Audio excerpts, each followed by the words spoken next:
তারা আজকে দ্বিধাগ্রস্ত।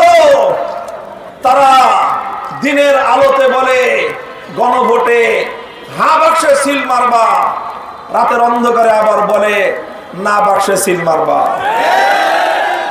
এবারের নির্বাচন একদিকে সংসদ নির্বাচন, আরেকদিকে জুলাই সনদ বাস্তবায়নের গণভোটের নির্বাচন। মনে রাখবেন, সংসদ নির্বাচন 5 বছর পর পর আসে, কিন্তু এমন সনদ বাস্তবায়নের এই নির্বাচন গণভোট, এটা কিন্তু অর্ধ শতাব্দীতে একবারের বেশি আসে না। তাই গণভোটে জুলাই সনদকে আইনি ভিত্তি কার্যকর করার মধ্য দিয়ে ফ্যাসিবাদের দুয়ার চিরতরে বন্ধ করতে হবে।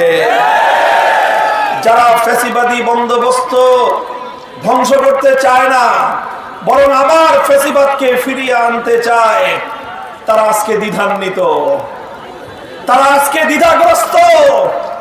তারা দিনের আলোতে বলে গণভোটে হা বাক্সে সিল মারবা, রাতের অন্ধকারে আবার বলে না বাক্সে সিল মারবা।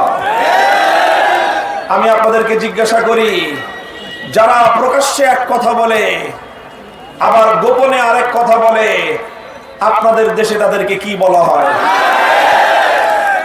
বাংলার মানুষ আর কোনদিন মুনাফিকের রাজনীতিতে আস্থা রাখতে পারে না।